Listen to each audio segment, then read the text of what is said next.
Assalamu alaikum and good morning to everyone. This is Babul Hossain before you, lecturer in English, Fulbright Degree College. Today I am going to discuss about post modifier. Post modifier যে modifier সাধারণত কোনো noun বা noun ফ্রেজের পরে বসে তাকেই post modifier বলে। Post মডিফায়ারগুলো serially বলতেছি। প্রথমে হচ্ছে ইনফিনিটিভ ফ্রেজ, তারপর participle phrase, appositive preposition phrase, adverbial, relative close, এগুলো হচ্ছে পোস্ট মডিফায়ার। পরীক্ষায় যদি পোস্ট মডিফায়ার দ্য অ্যাডজেক্টিভ, তখন আমরা অ্যাডভার্ব ব্যবহার করব। পোস্ট মডিফায়ার যদি পোস্ট মডিফাই ভার্ব চাইলে অ্যাডভার্ব লিখব, পোস্ট মডিফাই অ্যাডভার্ব চাইলে অ্যাডভার্ব লিখব। এখন সিরিয়ালি একটার পর একটা আলোচনা করতে যাচ্ছি। প্রথমে ইনফিনিটিভ, টু প্লাস ভাবকে ইনফিনিটিভ বলে, টু প্লাস ভাবকে ইনফিনিটিভ বলে। অর্থাৎ একটা সেন্টেন্স দেওয়া থাকবে পোস্ট মডিফাই ইনফিনিটিভ, তখন ওই মানে কেনর উত্তর আমরা খুঁজে বের করব। যেমন they went there dash football, এই জায়গায় আমরা ব্যবহার কেন গিয়েছিল সেখানে টু প্লে ফুটবল।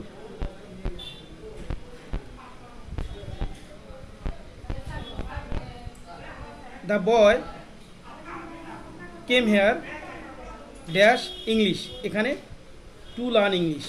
ইনফিনিটিভ হচ্ছে টু প্লাস ভার্ব, আর ইনফিনিটিভ ফ্রেজ হচ্ছে to plus verb plus noun, to plus verb plus noun. Infinitive phrase হচ্ছে to plus verb plus noun বা অন্য কোনো word. For example, Tithi went to market dash,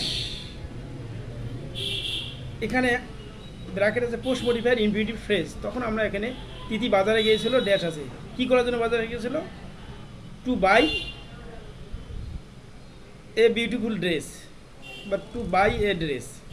এই যে two buy a dress, এটা হচ্ছে ইনফিনিটিভ ফ্রেজ। তারপরে আমরা অর্থাৎ টু প্লাস ভার্ব প্লাস অন্য ওয়ার্ড বা নাউন, এটা কি বলে? Infinitive phrase. ওকে, এখন যে ইনফিনিটিভ হচ্ছে টু প্লাস ভার্ব আর ইনফিনিটিভ ফ্রেজ হচ্ছে টু প্লাস ভার্ব প্লাস অন্য ওয়ার্ড বা নাউন। তারপরে আমরা পার্টিসিপল তিন প্রকার, যে পোস্ট প্রি মডিফায়ার পড়ানো হয়েছিল, এবং পোস্ট মডিফায়ার পার্টিসিপল আবার present participle, past participle, perfect participle. আচ্ছা, প্রেজেন্ট পার্টিসিপল হচ্ছে ভার্বের সহিত আইএনজি, যেমন গোয়িং, কামিং, প্লেইং, রিডিং, এগুলো জিনিস। যেমন I saw a girl dash, এখানে এই জায়গায় প্লেইংও দিতে পারি, কুকিংও দিতে পারি, রিডিংও দিতে পারি, লার্নিংও দিতে পারি। এখানে প্যাসেজের উপর ভিত্তি করে অর্থটা আমরা ব্যবহার করতে পারবো। প্যাসেজ যদি বলা হয় মেয়েটি কী করতেছে, যে কুকিং, তখন আমরা ওখানে কুকিং দিতে পারি। প্রেজেন্ট পার্টিসিপল হচ্ছে ভার্বের সহিত আইএনজি। ওকে, আই স এ বাস, এখানে পোস্ট মডিফায়ার প্রেজেন্ট পার্টিসিপল, গ্যাপের জায়গায় আমরা লিখবো running bus. I saw a dash bus, এখানে রানিং বাস। কেন? এখানে প্রেজেন্ট পার্টিসিপল চাইছে, পোস্ট মডিফায়ার প্রেজেন্ট পার্টিসিপল, তার মানে প্রেজেন্ট পার্টিসিপল যখনই বলবো তখন আইএনজি করতে হবে পোস্ট মডিফায়ার, এই জন্য রানিং হলো প্রেজেন্ট পার্টিসিপল। আর যদি বলে প্রেজেন্ট পার্টিসিপল ফ্রেজ, তখন আমাদের কি করতে হবে? ভার্বের সহিত আইএনজি বসাইতে হবে, প্লাস আর একটা ওয়ার্ড বা একাধিক ওয়ার্ড নাউন হতে পারে।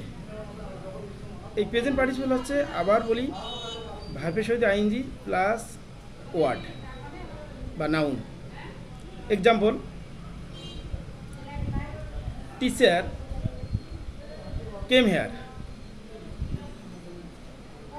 ড্যাশ, এখানে প্রেজেন্ট পার্টিসিপল ফ্রেজ যদি বলে, তখন আমরা ব্যবহার করব টিচার কেম হেয়ার ড্যাশের জায়গায় টিচিং ইংলিশ বা টিচিং কেমিস্ট্রি দিতে পারি, টিচিং ফিজিক্স, টিচিং ম্যাথমেটিক্স দিতে পারি। প্যাসেজ অনুসারে আমরা ওখানে ব্যবহার করবো। তাহলে আমরা শিখলাম প্রেজেন্ট পার্টিসিপল হচ্ছে ভার্বের সহিত আইএনজি, আর প্রেজেন্ট পার্টিসিপল ফ্রেজ হচ্ছে ভার্ব প্লাস আইএনজি প্লাস অন্য ওয়ার্ড। তারপরে প্রিপোজিশনাল ফ্রেজ। প্রিপোজিশন ফ্রেজটা কি? প্রিপোজিশন যোগ নাউন যোগ প্রিপোজিশন, মুখস্থ করতে হবে। প্রিপোজিশন যোগ নাউন যোগ প্রিপোজিশন, আগে যে বুঝতে হবে প্রিপোজিশন ফ্রেজ কোনটা, সেটা হচ্ছে প্রিপোজিশন যোগ নাউন যোগ প্রিপোজিশন, অথবা প্রিপোজিশন প্লাস নাউন, এগুলো মনে রাখতে হবে। তারপর আমাদের post modify the preposition phrase, তখন আমাদের ওটা ব্যবহার করতে হবে। এরকম সিম্পলও থাকতে পারে, যেমন Eva comes here dash, use preposition phrase, তখন আমাদের এখানে Eva comes here with her mother, এই যে উইথ হার মাদার, এটা হচ্ছে প্রিপোজিশন ফ্রেজ। আবার প্রিপোজিশন ফ্রেজ কীরকম আছে, যেমন when there dash learning English, তখন আমাদের এখানে উইথে ভিউ টু ব্যবহার করতে হবে, with a view to learning English. একটা ওয়ার্ডের সাথে আরেকটা ওয়ার্ডের যোগসূত্র ব্যবহার করে আমরা প্রিপোজিশন ফ্রেজ ব্যবহার করি। আর তাহলে প্রিপোজিশন ফ্রেজ হচ্ছে preposition plus noun plus preposition, শুরু প্রিপোজিশন শেষ প্রিপোজিশন, এটাকে বলে প্রিপোজিশন ফ্রেজ। ওকে, তারপরে ভার্ব চলে, ভার্বাল ফ্রেজ চলে আমরা ভার্ব প্লাস প্রিপোজিশন, তখন হবে ভার্বাল ফ্রেজ। এখন আমাদের নেক্সট কী হচ্ছে, যদি পরীক্ষায় প্রি মডিফাইতে অ্যাডভার্ব চায় তাহলে আমরা অ্যাডভার্ব ব্যবহার করব। প্রি মডিফায়ার পোস্ট মডিফায়ার যদি অ্যাডভার্ব চায় তাহলে অ্যাডভার্ব ব্যবহার করব। পোস্ট মডিফায়ার যে ভার্ব চায় তাও তবুও অ্যাডভার্ব ব্যবহার করতে হবে। আমি ইতিপূর্বে বলছি অ্যাডভার্ব সাধারণত ওয়ার্ডের সেন্টেন্সের শেষে বসে, সেন্টেন্সের শুরুতে বসে, সাবজেক্ট এবং মূল ভার্বের মাঝে বসে অ্যাডভার্ব, আর ট্রানজিটিভ ভাবের পরে বসে, ইনট্রানজিটিভ ভাবের পরে বসে, অ্যাডজেক্টিভের পূর্বে বসি অ্যাডভার্ব, অ্যাডজেক্টিভের পূর্বে মনে রাখতে হবে, অ্যাডজেক্টিভের পূর্বে বসে অ্যাডভার্ব, আর নাউনের পূর্বে বসে অ্যাডজেক্টিভ, এই জিনিসটা মাথায় রাখতে হবে। কিসের পূর্বে? নাউনের পূর্বে বসে অ্যাডজেক্টিভ, অ্যাডভার্বের পূর্বে অ্যাডজেক্টিভের পূর্বে বসে অ্যাডভার্ব। যেমন অ্যাডভার্বগুলো কীরকম, recklessly, greatly, largely, widely, generally, usually, obviously, তারপরে ইয়েস্টারডে, টুমরো, তারপরে নাও, এগুলো অ্যাডভার্ব। আরও অনেক আছে। অ্যাডভার্বগুলো আমরা একটা সেন্টেন্স দেখো,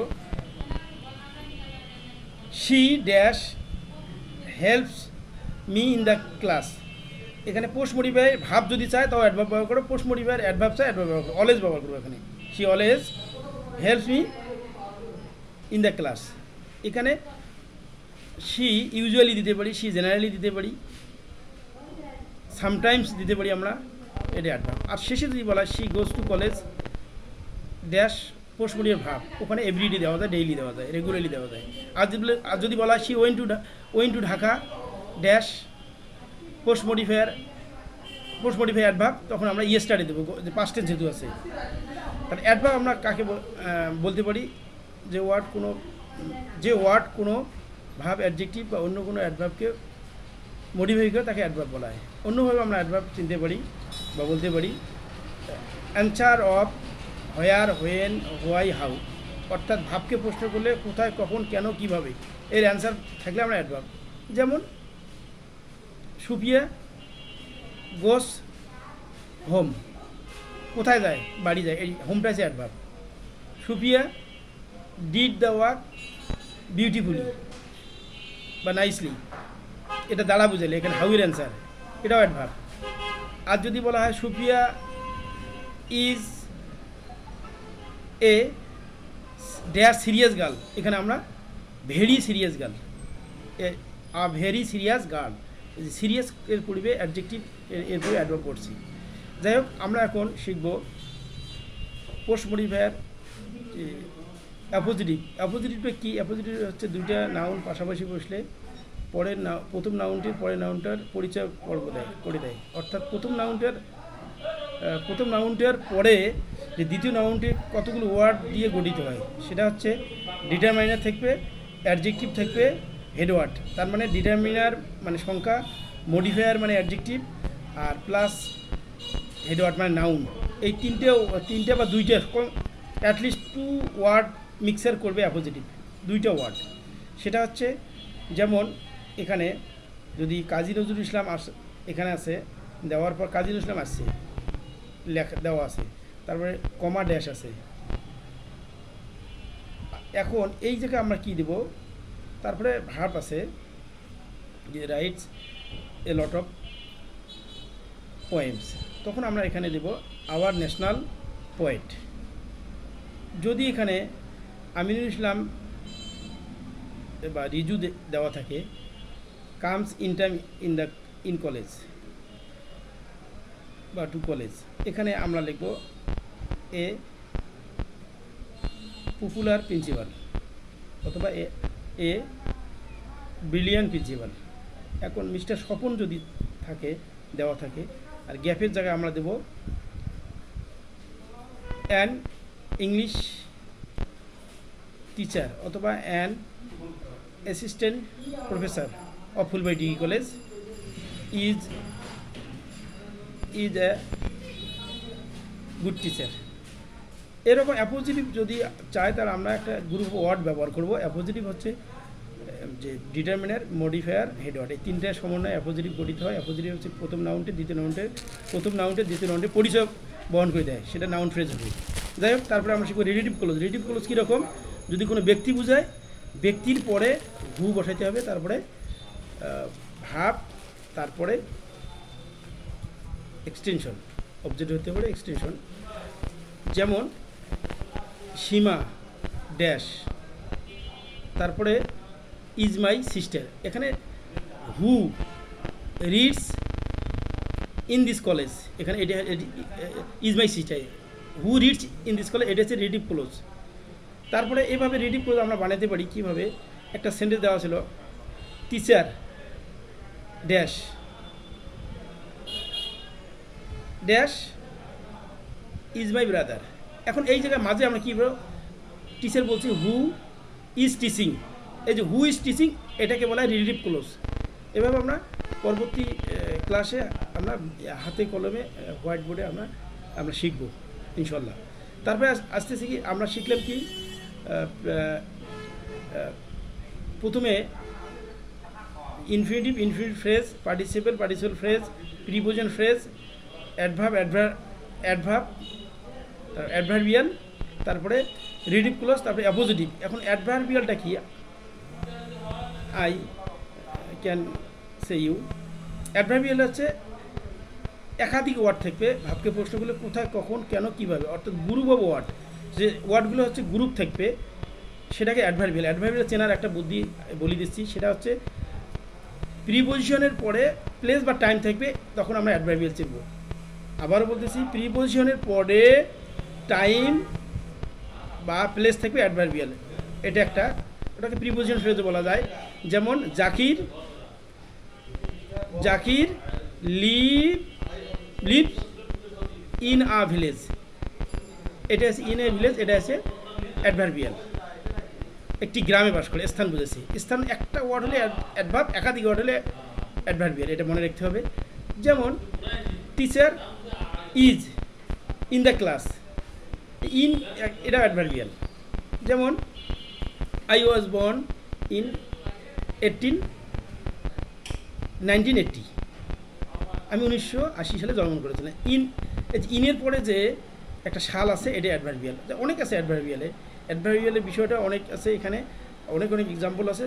সাধারণভাবে আমি বলতে যাচ্ছি যে অ্যাডভার্বিয়ালটা সুন্দরভাবে আমরা শিখব কীভাবে, ভাবকে প্রশ্ন করলে কোথায়, কখন, কেন, কীভাবে, এই জিনিসটা যখন এক্ষেত্রে যখন আমাদের স্থান বুঝাবে, দ্বারা দিয়ে বুঝাবে, তারপরে সময় বুঝাবে, গ্রুপ অফ ওয়ার্ড থাকবে, তখনই আমরা এটাকে অ্যাডভার্বিয়াল মনে রাখবো। Dear learners, I think you are very well, you learned to see my video, and you will exercise board question, cadet college rules. You can take help from your textbook, grammar books, and your teacher. I suggest you exercise daily, practice more and more, then you can succeed in life. যাই হোক, এগুলো শুধু ক্লাসগুলো নেওয়া হচ্ছে সাধারণভাবে। এগুলো আবার বোর্ডে, হোয়াইট বোর্ডে দেখানো হবে পরবর্তী সময়। যখন আমরা বোর্ডের এক্সারসাইজ করব তখন বোর্ডে সুন্দরভাবে প্রত্যেকটা লাইন বাই কেন ওখানে কি বসলে একটা করে প্যাসেজ তুলে দেওয়া হবে ইনশাল্লাহ। তা সকলেই ধৈর্য সহকারে আমার ক্লাসটা দেখিও, দেখার পর তারপর কেমন লাগে জানাইও। ভালো থাকেন। আসসালামু আলাইকুম।